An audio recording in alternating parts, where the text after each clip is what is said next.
Hello mga kasarap, isang mapagpalang araw po sa ating lahat. Kung kahapon po kasi ay nagkaroon ng hindi sinasadyang aksidente dito sa may parking, dito sa may Raisin Eatery. Bali, nangyari yon nung aking tindera na si Gengging ay nagsiga and then nag-CR daw siya. Ay pagbalik niya ay medyo malakas na yung apoy. Gawa nga ng may mga light material dito, yung katulad din ng mga damo plastic na medyo kumalat.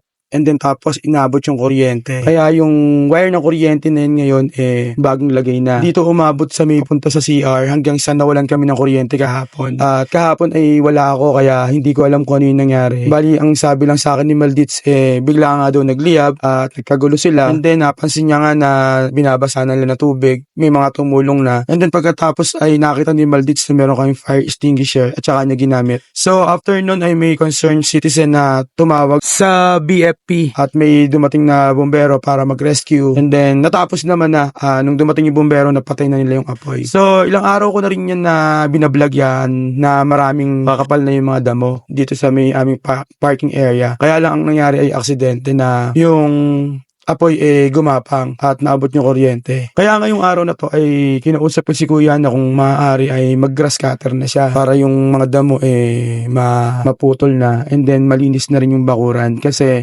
ilang linggo na rin bago nung huling nag-grass cutter dito si kuya. Pasensya na kayo mga kasarap at masakit pa rin yung aking lalamunan gawa ng ako yung minamalat pa rin. Pero kailangan kong gumawa ng content at kailangan kong explain kung ano ang nangyari. So kinausap ko si kuya dito na baka po pwede na mag-grass cutter na. Actually yung parking area na yan ay parking ng Raisin Eatery. Kung makikita nyo na merong mini truck at saka may bako sa kabilang side ay kay Kuya Carl yun. So itong daanan na to na dinadaanan ng truck papunta sa likod ay private property. Dati kasi yung wire ng kuryente ng Raisin Eatery na nandyan sa tabi nila Kuya Carl at sa pagitan din ni Idol sa bandang dulo dyan sa likod ay meron dyan hukay. Nakalagay dyan yung tube at doon nakalagay yung linya ng kuryente namin sa ilalim ng lupa. So nung dumating yung mga panahon na kami na yun nandito, ako na yung umuupa, dinadaanan ng truck itong parking area. Doon sila pumapasok sa loob para mag-park. Lalo na kapag umuulan and then umaaraw, yung tube ay nadurog, pati yung wire. So kinailangan namin bumili ng bagong kable kasi humihina pala yung supply ng kuryente dito sa Raisin Eatery. So bumili kami ng bagong kable and then ikinabit namin. Kung makikita nyo kanina yung tinuturo ko na wire, yun yung wire ng kuryente namin. So meron siyang tuko para hindi bumaksak sa lupa. Kaya lang ang nangyayari, ang ginagawa ng mga dumadaan na truck, hindi namin mahuli,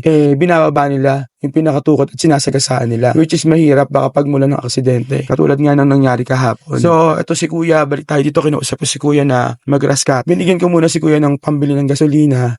And then sabi niya mamayang hapon nga raw, itong hapon na to ay gagamitan niya ng grass cutter. So ayan, yung mismong parking area sa may ihawan hanggang sa may CR, hanggang doon sa may likod kung saan nandun yung wire ng kuryente ay ginrass cutter na ni kuya para malinis. Ang gusto talaga na ayun mangyari ay mailipat na yung aming wire ng kuryente sa kabilang side. Kailangan namin ng tubo, so medyo pricey. Wala pa talaga kaming budget para sa tubo. Hopefully sana ay makahingi kami ng tubo para magamit namin dito sa aming wire ng kuryente nang ma-safe na yung aming kuryente. Hindi na kami nangangamba na baka pagmulan pa ulit ng aberya o ng hindi sinasadyang aksidente. So ang nangyari dyan ay ginrass cutter na ni kuya lahat. And then pagkatapos ay hinayaan muna nila na medyo matuyo. Tapos dun sa part na kung saan nagsisiga si Gengging ay dun muna siya magsisiga ng basura namin ng buong maghapon ngayon. Kaya lang babantayan niya kasi mahirap na. And then after nito pagka natuyo na yung mga damo ay iaano na namin. Gagamitan namin ng kalaykay, walis tsaka dustpan tsaka namin sisindihan. So aksidente yung nangyari kahapon. Wala nang may gusto tsaka hindi naman natin lahat sinasadya. Actually, wala nga ako sa tindahan nung nangyari yon at ako'y may minute na friends. Kaya, hindi ko rin alam ang buong details. Pero nung nakaka-uwi na ako, pinaliwanag na sa akin ni Maldits na ganun nga ang nangyari at nawalan sila ng ilaw. Buti na nga lang dumating si kuya para tulungan sila. So, ayan na yung buong parking area na ginrass cutter ni kuya. Medyo may mga damo pa yan. And then, yung loob ng karinderya ay winalisan na dahil tinatamaan. Tatalsikan ng mga damo, ng lupa. And then, after neto ay idadaspanin na yan pag natuyo na tsaka sisindihan. So, mga kasarap, yung nangyari kahapon is an accident na at walang may gusto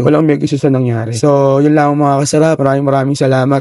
Lahat ng staff dito ay safe. Yun lang ang gusto namin mangyari. So, mga kasarap, maraming salamat at lagi po natin tatandaan na lahat pwede pero hindi lahat dapat. Bye-bye!